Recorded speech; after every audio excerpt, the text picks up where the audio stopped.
اس کی نماز ہی مکمل نہیں۔ حضرت ابو ہریرہ رضی اللہ تعالیٰ عنہ سے پوچھا گیا کہ اے ابی ہریرہ، جب ہم امام کے پیچھے ہوتے ہیں تو کیا تب بھی سورہ فاتحہ پڑھیں؟ تو حضرت ابو ہریرہ نے فرمایا ہاں، پر دل میں پڑھ لیا کرو، ہاں مگر دل میں پڑھ لیا کرو۔ اب جب امام نماز پڑھ رہا ہے، یعنی امام کے پیچھے آپ نماز پڑھ رہے ہیں، تو آپ کو امام کے پیچھے بھی نماز میں سورہ فاتحہ پڑھنی ہے، دل میں پڑھنی ہے۔ دل میں پڑھنے کا مطلب یہ ہے کہ اونچی آواز سے نہیں پڑھیں گے لیکن زبان سے پڑھیں گے۔ اب یہاں پر حضرت ابو ہریرہ رضی اللہ تعالیٰ عنہ نبی کریم صلی اللہ علیہ وآلہ وسلم سے حدیث قدسی بیان کر رہے ہیں۔ سبحان اللہ، انشاءاللہ یہ آپ کے ایمان کو نیکسٹ لیول پر پہنچائے گی۔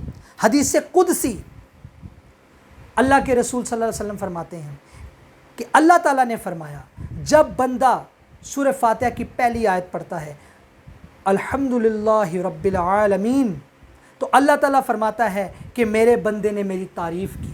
الحمدللہ رب العالمین، اس آیت کا کیا ترجمہ ہے اس کو ہم ڈیٹیل سے انشاءاللہ تعالیٰ اپنے لیکچر میں پڑھیں گے، لیکن ابھی میں سورہ فاتحہ کی اہمیت کے بارے میں بیان کر رہا ہوں۔ تو اللہ تعالیٰ فرماتے ہیں کہ جب میرا بندہ کہتا ہے الحمدللہ رب العالمین، تو اللہ تعالیٰ فرماتے ہیں کہ میرے بندے نے میری تعریف کی۔ دوسری آیت الرحمن الرحیم، اللہ تعالیٰ فرماتا ہے کہ جب میرا بندہ کہتا ہے الرحمن الرحیم، تو اللہ تعالیٰ فرماتا ہے میرے بندے نے میری ثنا بیان کی۔ الحمدللہ رب العالمین پر اللہ تعالیٰ فرماتا ہے میرے بندے نے میری تعریف کی، اور الرحمن الرحیم پر فرماتے ہیں اللہ سبحانہ و تعالیٰ کہ اس میرے بندے نے میری ثنا بیان کی۔ پھر تیسری آیت مالک یوم الدین، تو اللہ تعالیٰ کہتا ہے میرے بندے نے میری بزرگی بیان کی۔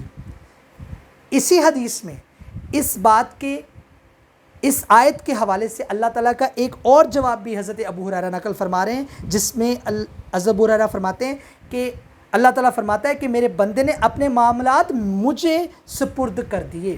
تو دیکھیے، ساتھ ساتھ یاد کرنے کی کوشش کیجیے، الحمدللہ رب العالمین جب انسان کہے گا تو اللہ تعالیٰ کیا فرماتے ہیں؟ میرے بندے نے میری تعریف کی۔ جب الرحمن الرحیم کہتے ہیں تو اللہ تعالیٰ فرماتے ہیں میرے بندے نے میری ثنا بیان کی، اور جب انسان مالک یوم الدین کہتا ہے تو اللہ تعالیٰ فرماتے ہیں اس بندے نے میری بزرگی بیان کی، یا اپنے معاملات کو میرے سپرد کیا، میرے حوالے کیا۔ اور جب انسان چوتھی آیت پڑھتا ہے ایاک نعبد و ایاک نستعین، تو اللہ تعالیٰ فرماتے ہیں کہ there is the formation of bond, there is a formation of a firm bond between Allah Almighty and human۔ ایک انسان اور اللہ تبارک و تعالیٰ کے درمیان ایک نہ ٹوٹنے والا رشتہ کریٹ ہو رہا ہے، ایک بانڈ کریٹ ہو رہا ہے۔ اللہ تعالیٰ فرماتے ہیں کہ جب بندہ میرا کہتا ہے ایاک نعبد و ایاک نستعین، تو اللہ تعالیٰ فرماتے ہیں میرے اور میرے بندے کے درمیان ہے، یہ بات میرے اور میرے بندے کے درمیان ہے، اور جو بھی میرے بندے نے مجھ سے مانگا میں نے اسے عطا کیا۔ دیکھیے اللہ تعالیٰ کس قدر ہم پر رحمت کے معاملات فرما رہے ہیں، ہر آیت کے بدلے اللہ تعالیٰ جواب دے رہے ہیں۔ اس کے بعد پانچویں آیت آتی ہے اہدنا الصراط المستقیم، چھٹی آیت صراط الذین انعمت علیہم صراط الذین انعمت علیہم، چھٹی آیت غیر المغضوب علیہم ولا الضالین، ساتویں آیت۔ ان تینوں آیات کے جواب میں اللہ تعالیٰ کیا فرماتے ہیں؟ یہ میرے بندے کے لیے ہے اور میرے بندے کا ہی ہے جو اس نے مانگا، یعنی اللہ تعالیٰ نے انسان کو وہ سب کچھ دے دیا جو اس نے مانگا تھا۔ اس کے بعد حدیث نمبر 880 ہے، اس کے راوی بھی حضرت ابو ہریرہ ہے رضی اللہ تعالیٰ عنہ۔ یہ فرماتے ہیں کہ میں نے نبی کریم صلی اللہ علیہ وسلم سے سنا جس نے کوئی نماز پڑھی اور اس میں ام القرآن نہ پڑھی اس کی نماز نہیں ہوئی۔ اب آپ دیکھ لیجئے 880 نمبر حدیث میں بھی صحیح مسلم سے لی گئی ہے، اس میں بھی یہی فرمان ہے کہ جو شخص نماز پڑھ رہا ہے اس کو ام القرآن یعنی سورہ فاتحہ پڑھنا ہی پڑھنا ہے۔ حدیث نمبر 881 صحیح مسلم کی، حضرت ابو ہریرہ رضی اللہ تعالیٰ عنہ اگین روایت کر رہے ہیں نبی علیہ الصلوۃ والسلام سے کہ جس نے نماز پڑھی اور اس میں سورہ فاتحہ نہ پڑھی اس کی نماز ادھوری ہے، ادھوری ہے اس کی نماز، ادھوری ہے، ادھوری ہے۔ اللہ کے نبی صلی اللہ علیہ وسلم نے 3 دفعہ یہ جملہ اپنی زبان اقدس سے ارشاد فرمایا۔ تو اب یہاں سے میں پتہ چل گیا کہ نماز جو دین کا بہت ہی اہم ستون ہے، جو سب سے اہم فریضہ ہے، وہ اس وقت تک مکمل نہیں ہوگا جب تک کہ آپ سورہ فاتحہ کی تلاوت نہیں کریں گے۔ تو صحیح بخاری سے ہم نے 3 احادیث آپ کی خدمت عالیہ میں پیش کی، صحیح مسلم سے ہم نے 6 احادیث آپ کی خدمت عالیہ میں پیش کی۔ اب سنن نبی داؤد اور جامعہ ترمذی، سنن ابی داؤد میں 823 اور 824 نمبر حدیث، اور جامعہ ترمذی میں 311 نمبر حدیث، اور اس کے روایت کرنے والے جو صحابی ہیں وہ ہیں حضرت عبادہ بن صامت رضی اللہ تعالیٰ عنہ۔ اگین حضرت عبادہ بن صامت آگے، حضرت عبادہ بن صامت فرماتے ہیں کہ ہم فجر کی نماز نبی علیہ الصلوۃ والسلام کے پیچھے پڑھ رہے تھے۔ اب ہم سب کو پتہ ہے کہ فجر کی نماز میں جو امام ہوتا ہے وہ اونچی آواز سے نماز پڑھ رہا ہوتا ہے، تلاوت کر رہا ہوتا ہے، سورہ فاتحہ کی تلاوت کرتا ہے، قرآن کا کچھ حصہ ساتھ ملاتا ہے۔ تو فجر کی نماز پڑھ رہے تھے، نماز سے فارغ ہونے کے بعد آپ صلی اللہ علیہ وسلم نے ہماری طرف توجہ فرمائی اور آپ صلی اللہ علیہ وسلم نے کہا کہ کیا تم امام کے پیچھے نماز پڑھتے ہو؟ بہت کرٹیکل معاملہ ہے، سنیے گا، کیا تم امام کے پیچھے قرات کرتے ہو؟ انہوں نے کہا جی ہاں ایسا ہی ہے۔ تو اللہ کے نبی صلی اللہ علیہ وسلم نے کیا فرمایا؟ امام کے پیچھے قرات مت کیا کرو مگر سورہ فاتحہ ضرور پڑھا کرو۔